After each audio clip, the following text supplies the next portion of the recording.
अस्सलामुअलैकुम, welcome back to another video of architecture. तो आज मैं आई हूँ TU म्यूनिक, जो कि बहुत पॉपुलर और बहुत वेल नोन इंस्टीट्यूट है दुनिया का।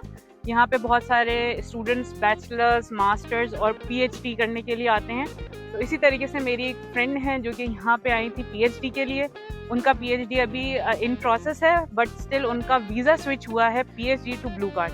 तो हम उनसे जर्नी जानेंगे टूवर्ड्स ब्लू कार्ड और उनसे मालूम करेंगे कि उनका वक्त कैसे स्पेंड हुआ, उन्होंने क्या स्ट्रगल की इस पूरे प्रोसेस में और कितना हेक्टिक था ये प्रोसेस। तो आए मिलते हैं आलिया। तो हम आज आलिया से बात करेंगे टूवर्ड्स उनकी जो जर्नी रही ब्लू कार्ड पे शिफ्ट होने की। वो स्टिल इन प्रोसेस हैं PhD के। अस्सलाम वालेकुम। वालेकुम अस्सलाम। कैसी हैं आप आलिया? मैं ठीक, आप कैसी हैं? मैं अल्हम्दुलिल्लाह बिल्कुल ठीक हूँ। और कॉन्ग्रेचुलेशन फर्स्ट ऑफ ऑल कि आपका रिसर्चर वीज़ा जो है वो ब्लू कार्ड पे मूव हुआ है, स्विच हुआ है। आप मुझे उसकी जर्नी बताएंगे, क्या प्रोसेस था, कितने हर्डल्स आए और आपकी जर्नी कैसी रही। अभी भी आप रिसर्च पे हैं, लेकिन इसका क्या मकसद होता है कि आप ब्लू कार्ड पे क्यों स्विच करते हैं रिसर्चर वीज़ा से? थोड़ा सा हमारी ऑडियंस को बताएं इस हवाले से। जी जरूर। एक्चुअली जब आप यहाँ पर PhD के लिए आते हैं तो आप first of all researcher visa के लिए आते हैं और वो रिसर्चर वीज़ा आपकी कॉन्ट्रैक्ट ड्यूरेशन के ऊपर डिपेंड कर रहा होता है और वो 18D टाइप होती है, जिसको रिसर्चर वीज़ा और हाईली स्किल्ड वर्कर वीज़ा भी बोला जाता है। जब आप यहाँ पर आते हैं और आपका फर्स्ट वीज़ा 2 इयर्स का होता है, तो आप being as a researcher E13 level 1 scale से स्टार्ट करते हैं। ठीक है। अब जब आपका 1 ईयर गुजर जाता है, 1 year, once you spend 1 year in your PhD, you then become E13 level 2। And जब आप E13 लेवल 1 के ऊपर आते हैं तो आप ऑलमोस्ट ब्लू कार्ड की सैलरी को टच कर रहे होते हैं, लेकिन एग्जैक्टली उस क्राइटेरिया के अंदर लाई नहीं कर रहे होते। लेकिन जब आप E13 लेवल 2 के ऊपर स्विच करते हैं जो ही, तो आपकी समहाउ सैलरी मिनिमम जो ब्लू कार्ड की लिमिट है उसके अंदर लाई करना शुरू हो जाती है। ठीक है। तो वहाँ से कुछ स्टूडेंट्स को, ये बहुत इंपॉर्टेंट बात है कि मोस्ट ऑफ द टाइम लोगों को ये चीज़ पता ही नहीं होती कि आप अपना वीज़ा उसी वक्त स्विच कर सकते हो जो ही आपकी वंस 1 मंथ की भी सैलरी ब्लू कार्ड के अंदर लाई करना शुरू हो जाती है। बेशक आपकी अभी उस वीज़ा ड्यूरेशन रह रही होती है, आपकी कॉन्ट्रैक्ट ड्यूरेशन है, आप उसको फ़ौरन से स्विच कर लेना चाहिए, क्योंकि ब्लू कार्ड की, जैसे आप जानती हैं, आप खुद भी ब्लू कार्ड पे, तो जो ही आप ब्लू कार्ड की सैलरी के अंदर लाई करते हैं, तो जो सबसे पहली चीज़ आपको करनी चाहिए कि आपको अपने वीज़ा ऑफिसर को कांटेक्ट करके अपनी वीज़ा टाइप की चेंज करने की बात करनी चाहिए। और वो आपको एक डिफरेंट एप्लीकेशन देंगे फिर, जो कि ब्लू कार्ड एप्लीकेशन है, जो कि munchin.de की वेबसाइट पे अवेलेबल है। आप उसकी सारी रिक्वायरमेंट्स फिल आउट करेंगे, अपनी कॉन्ट्रैक्ट हर चीज़ को वहाँ पे अटैच करेंगे। और प्रेफरेबल ये होता है कि क्योंकि जब आप ब्लू कार्ड की सैलरी के अंदर लाई करते हैं तो आपकी कॉन्ट्रैक्ट ड्यूरेशन कम रह रही होती है। ठीक। तो हमेशा PhDs के कॉन्ट्रैक्ट रिन्यू होते रहते हैं, तो आपको अपने इंस्टीट्यूट से रिन्यूड कॉन्ट्रैक्ट ले लेना चाहिए और फिर उसकी जो रह रहा होता है कॉन्ट्रैक्ट, उसके साथ एडिशन में रिन्यूड कॉन्ट्रैक्ट जो 2 साल का अगेन आपको मिलता है मोस्ट ऑफ द टाइम, उसके साथ आपको फिर अपना एप्लीकेशन प्रोसेस सबमिट करा देना चाहिए ब्लू कार्ड के लिए। अच्छा, मेरा आपसे यहाँ पे एक सवाल है कि आपको किस तरीके से इंफॉर्मेशन ये हासिल हुई कि आप जो है वो आपकी सैलरी इंक्रीज हुई और आप उस रेंज में आई? तो आपको किस तरीके से पता चला? आपने किसी से मालूमात हासिल की या आप इसके ऊपर रिसर्च करती रहती थी? एक्चुअली जब मैं यहाँ पे PhD करने के लिए आई थी तो जो इन्फॉर्मेशन मुझे थी वो ये थी कि मैं स्टार्ट ही ब्लू कार्ड से करूँगी। लेकिन जब मैं अपनी फर्स्ट रेजिडेंस कार्ड के लिए गई तो मेरी वीज़ा ऑफिसर ने वहाँ पर मुझे बताया कि अभी आप ब्लू कार्ड की सैलरी के अंदर लाई नहीं करते, once you will be eligible you can apply as soon as you want. तो जो ही मुझे ये इन्फॉर्मेशन थी और मैंने जो ही अप्लाई किया और मेरा वीज़ा फिर स्विचिंग की तरफ जाना शुरू हो गया प्रोसेस।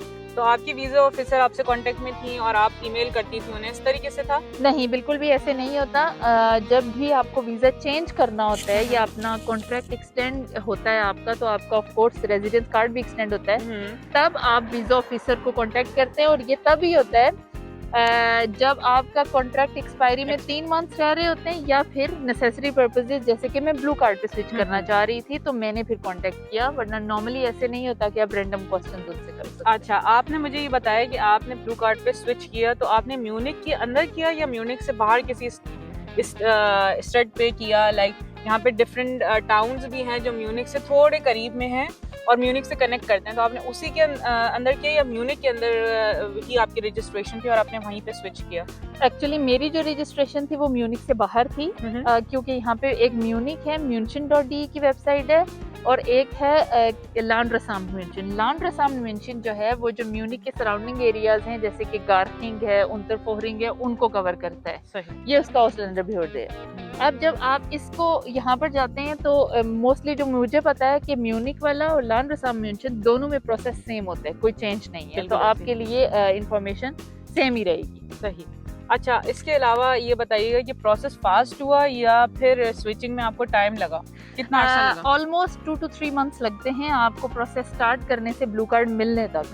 तो ये एक मेरा ख्याल है कि एक एवरेज ड्यूरेशन है और इसी के अंदर आपका प्रोसेस होता है। बहुत कम चांसेस हैं कि आपका इससे कम लगे, क्योंकि once your biometric is done उसके बाद आपके 4 to 6 weeks लगते हैं आपके ब्लू कार्ड आने तक। ठीक। अच्छा, मुझे इसके हवाले से बताइएगा कि आपने जब अप्लाई किया ब्लू कार्ड, उसके इसके कॉन्ट्रैक्ट के अलावा आपको कौन से डॉक्यूमेंट्स रिक्वायर्ड थे, अगर आपको याद हो तो? जी बिल्कुल, कॉन्ट्रैक्ट के अलावा आपको लास्ट 2 to 3 months की सैलरी स्लिप्स 2 months की सफिशिएंट होती हैं, जो कि ये प्रूव कर रही होती हैं कि आप उस सैलरी के अंदर लाई कर रही हो। और दूसरा ये कि आपको housing certificate I think required होता है, ये सैलरी स्टेटमेंट्स रिक्वायर्ड होती हैं, और कोई आपको एम्प्लॉयमेंट से रिलेटेड कोई डिक्लेरेशन? एग्जैक्टली, एक होती है एम्प्लॉयमेंट डिक्लेरेशन और एक होती है आपका कॉन्ट्रैक्ट। ये दो डिफरेंट चीजें होती हैं। बिल्कुल। जो एम्प्लॉयमेंट डिक्लेरेशन है वो आपके सुपरवाइजर की तरफ से आपको मिलती है, और जो कॉन्ट्रैक्ट है वो आपको इंस्टीट्यूट की तरफ से मिलता है। ठीक है। और आपका कॉन्ट्रैक्ट उस डिक्लेरेशन के ऊपर बना हुआ होता है। और दूसरी ये चीज़ होती है कि जब आप जब भी अप्लाई करते हैं तो सम टाइम ऐसे होता है, जैसे कि मेरा ये केस था कि मेरी एम्प्लॉयमेंट डिक्लेरेशन के ऊपर मेंशन नहीं था कि मैं ब्लू कार्ड सैलरी के अंदर लाई कर रही हूँ, लेकिन मेरी सैलरी स्लिप्स प्रूव कर रही थी। तो ये कॉन्फ्लिक्ट आ सकता है, और ये कॉन्फ्लिक्ट कोई बॉदरिंग कॉन्फ्लिक्ट नहीं है। आपकी सैलरी करेक्ट उसमें होनी चाहिए, रेंज में होनी चाहिए। अच्छा, आप मुझे थोड़ा सा बताएंगे कि आपने बताया कि जब आपने ब्लू कार्ड के लिए अप्लाई किया तो आपको लगा कि बेनिफिट्स बहुत ज़्यादा हैं ब्लू कार्ड के। तो बहुत सारे लोगों को बेनिफिट्स पता होते हैं जब वो आ रहे होते हैं यहाँ पे, रिसर्च भी करके आते हैं, लेकिन PhD to blue card shift होने में बहुत सारे लोगों को ये चीज़, इसकी नॉलेज नहीं होती। तो आप उसके ऊपर थोड़ा सा गाइड करेंगे, जो PhD स्टूडेंट हैं जो रिसर्च वीज़ा पे आ रहे हैं, वो कितने अरसे के बाद अप्लाई कर सकते हैं?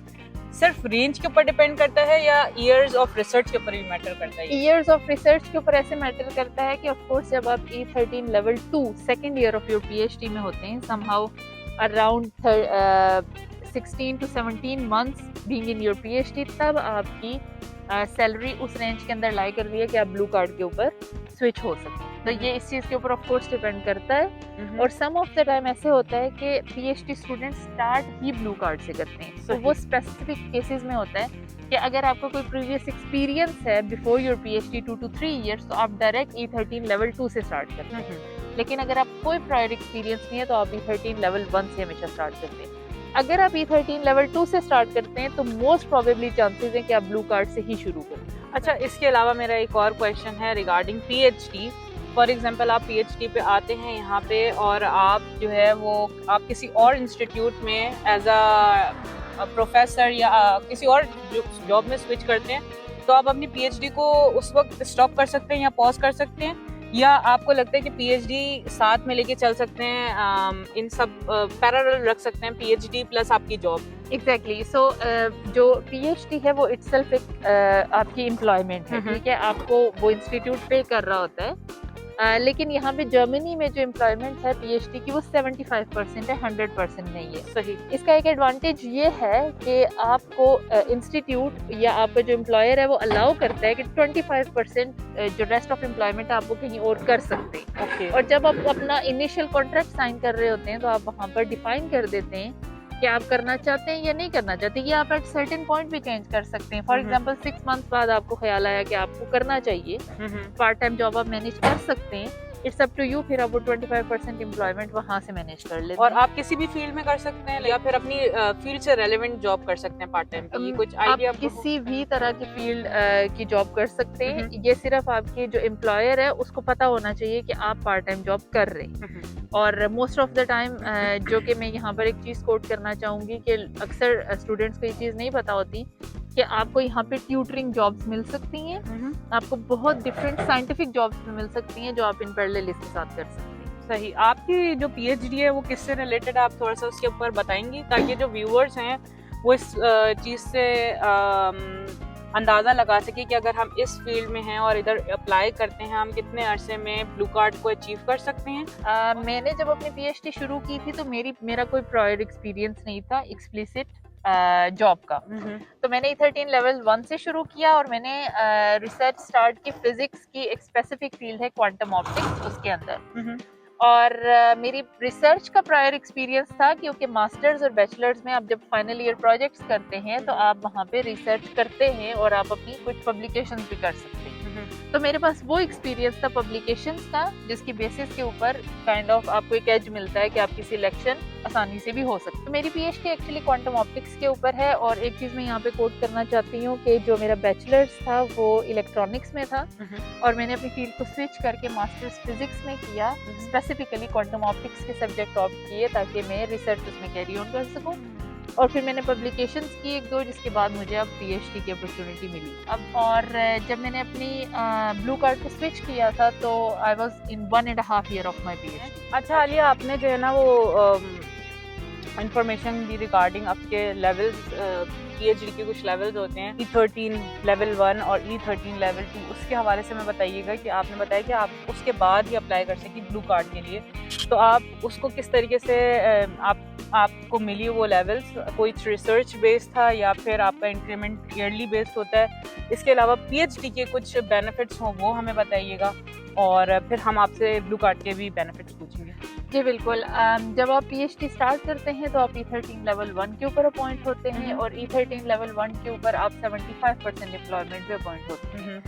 25% जो एम्प्लॉयमेंट होती है वो आपके लिए स्टिल एक अपॉर्चुनिटी होती है कि आप कहीं और पार्ट टाइम जॉब कर सकते हैं। और फॉर एग्जांपल अगर आप अपनी फैमिली को एट अ सर्टेन पॉइंट बुलाना चाहते हैं, जैसे कि कुछ लोग मैरिड होते हैं, फर्स्ट ऑफ ऑल पीएचडी के लिए आते हैं और बाद में उन्होंने अपने स्पाउस को बुलाना होता है, तो वो फिर उनके लिए पार्ट टाइम जॉब एक काइंड ऑफ मैंडेटरी हो जाती है उनके फाइनेंसेस को मैनेज करने के लिए। और बिल्कुल जब आप इतनी एक्सपेंसिव सिटी में अपनी जो है वो लाइफ बिल्ड कर रहे हैं। एग्जैक्टली। तो जब आप 25% जो रेस्ट ऑफ एम्प्लॉयमेंट है उसको पार्ट टाइम से फुलफिल करने की कोशिश करते हैं तो आपको अपने इंस्टीट्यूट को इन्फॉर्म करना पड़ता है कि आप 25% पार्ट टाइम जॉब करना चाहते हैं। ये अलाउड है क्योंकि ये आपको एक अपॉर्चुनिटी देते हैं कि आप बाकी की एम्प्लॉयमेंट कहीं और से पूरी कर सकते हैं। सेकेंडली यहाँ पर जैसे कि मैंने पहले मेंशन किया कि काफ़ी सारी अपॉर्चुनिटीज़ होती हैं, कुछ टीचिंग ड्यूटीज़ आप कर सकते हैं। फर्स्ट ऑफ ऑल तो पीएचडी के अंदर ही रिक्वायरमेंट होती है कि आपको टीचिंग ड्यूटी करनी पड़ती है, वो पेड नहीं होती, वो पीएचडी की रिक्वायरमेंट है। लेकिन उससे हटकर अगर कोई स्पेसिफिक ऐसी पेड ड्यूटी है वो आप करना चाहें तो आप वो भी कर सकते हैं। मोस्ट ऑफ द टाइम ऐसी अपॉर्चुनिटीज यहाँ पर लिस्टेड होती हैं। जब हम E13 लेवल 1 के ऊपर आते हैं तो उसके बाद 1 साल के बाद E13 लेवल 2 के ऊपर जाते हैं और आपको 12 सैलरीज के बजाय ड्यूरिंग योर पीएचडी और during being employed in Bavaria from Bavarian state आपको 12 सैलरीज के बजाय एक बोनस सैलरी मिलती है जो कि नियरली 1 एक्स्ट्रा सैलरी होती है और ये स्टेट की तरफ से एज अ बेनिफिट मिल रही होती है। ट्रू। जब आप second year of your PhD जाते हैं तो आफ्टर फ्यू मंथ्स आपका इंक्रीमेंट भी होता है first of all in the start, और आफ्टर फ्यू मंथ्स आप एक E13 लेवल 2 के अंदर लाई करना शुरू हो जाते हैं और आपकी सैलरी जो है वो ब्लू कार्ड के अंदर लाई करना शुरू हो जाती है। इसके अलावा आप मुझे बताइएगा कि आपका ब्लू कार्ड के क्या बेनिफिट्स हैं? जब आप यहाँ पे एज अ पीएचडी स्टूडेंट आई और आपने पीएचडी कर रही थी तो आपको क्या लगा कि मुझे भी ब्लू कार्ड पे स्विच क्यों होना चाहिए? जी बिल्कुल। ब्लू कार्ड के फर्स्ट ऑफ ऑल एडवांटेजेस में एक एडवांटेज ये है कि सेटलमेंट परमिट की तरफ आप बहुत जल्दी मूव ऑन कर सकते हैं विद लेस लैंग्वेज रिक्वायरमेंट। तो जब आप ब्लू कार्ड पे होते हैं तो 21 मंथ्स के साथ आपको B1 रिक्वायर्ड होता है सेटलमेंट परमिट के लिए और 27 मंथ्स के साथ A1 रिक्वायर्ड होता है सेटलमेंट परमिट के लिए। तो जब आप अपनी रिसर्चर वीजा के ऊपर होते हैं 18D वीजा तो वहाँ पर आपको A1 की रिक्वायरमेंट नहीं होती, ओब्लाइज्ड होते हैं आप B1 करना। समहाउ आपको रिसर्च के अंदर लैंग्वेज रिक्वायर्ड नहीं होती, तो लोग इजीएस्ट वे A1 की तरफ जाते हैं, और जब आप ब्लू कार्ड पे स्विच करते हैं तो ये B1 की रिक्वायरमेंट के बजाय आप A1 के साथ मूव ऑन कर सकते हैं। सही। ओके, तो ये एक अच्छा बेनिफिट जी, है बिल्कुल, ये रिसर्चर्स के लिए कि इंग्लिश प्रोग्राम में वो पीएचडी कर रहे हैं और वो नहीं करना चाह रहे B1, एट सम पॉइंट वो कर लेंगे B1, क्योंकि बिल्कुल। B1 तो रिक्वायर्ड है ही सिटीजनशिप हासिल करने के लिए जर्मनी में। लेकिन at least PR permanent residency secure करने के लिए आपको ये A1 रिक्वायरमेंट कर खत्म सकते हैं, हो बिल्कुल जाए। ऐसे जी। ही। आलिया, पीएचडी में मैंने बहुत सुना है कि लोग बहुत सारी कॉन्फ्रेंसेस पे जाते हैं और बहुत सारे कंट्रीज भी एक्सप्लोर कर रहे होते हैं, बहुत सारी जर्मनी की सिटीज भी एक्सप्लोर कर रहे होते हैं, तो आपको ये कभी मौका मिला और टीचिंग का कभी मौका मिला? जी बिल्कुल। एक्चुअली फर्स्ट ऑफ ऑल तो आपको पीएचडी की कुछ रिक्वायरमेंट्स होती हैं, जिसमें टीचिंग ड्यूटी एक रिक्वायरमेंट है कि आपको पर semester 1500 teaching duties, teaching points required होते हैं।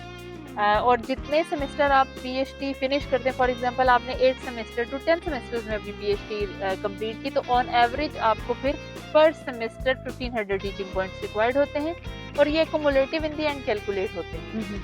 आप अगर एक सेमेस्टर में डबल टीचिंग ड्यूटीज कर रहे हैं तो एक सेमेस्टर आप उसको स्किप भी कर सकते हैं, ये आपके पास ऑप्शन होती है। ओके। दूसरा ये है कि जब आप एज अ पीएचडी अपॉइंट होते हैं तो एक तो होती है आपकी सैलरी, और एक होता है आपका ट्रेवलिंग बजट, जो कि इंडिपेंडेंट ऑफ योर सैलरी होता है। वो आपको नहीं मिलता, लेकिन वो आपके एम्प्लॉयर को मिल रहा होता है, जैसे कि आपके सुपरवाइजर के अकाउंट से लिंक होता है, या फिर आपकी इंस्टीट्यूट के अंदर होता है जो स्टेट की तरफ से होता है।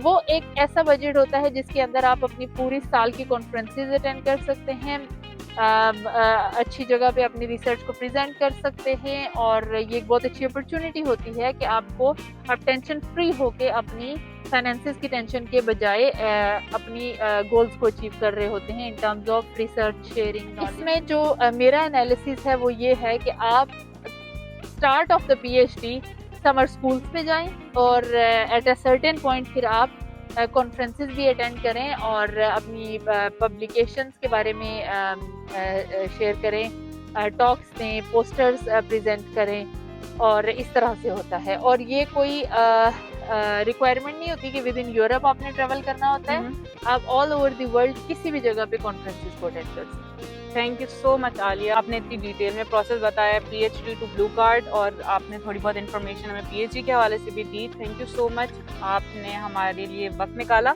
और हम आपसे आगे भी बात करेंगे। Thank you so much for building such a nice platform where you can share knowledge with people, which is very important, कि बहुत से लोगों को ये चीज़ें नहीं पता होती। तो अगर आप मेरे चैनल पे नए हैं तो मेरे चैनल को सब्सक्राइब करें। अगर आपको कोई भी सवाल है रिलेटेड पीएचडी, मास्टर्स, बैचलर्स, या आप जर्मनी आना चाहते हैं, किसी वीज़ा की सजेशन लेना चाहते हैं like blue card, opportunity card या फैमिली रियूनियन, तो आप हमसे कांटेक्ट कर सकते हैं वाई इंस्टा, या कमेंट कर सकते हैं अंडर कमेंट सेक्शन। हम आपके सारे सवालों का जवाब देंगे। See you in our next video. Bye bye.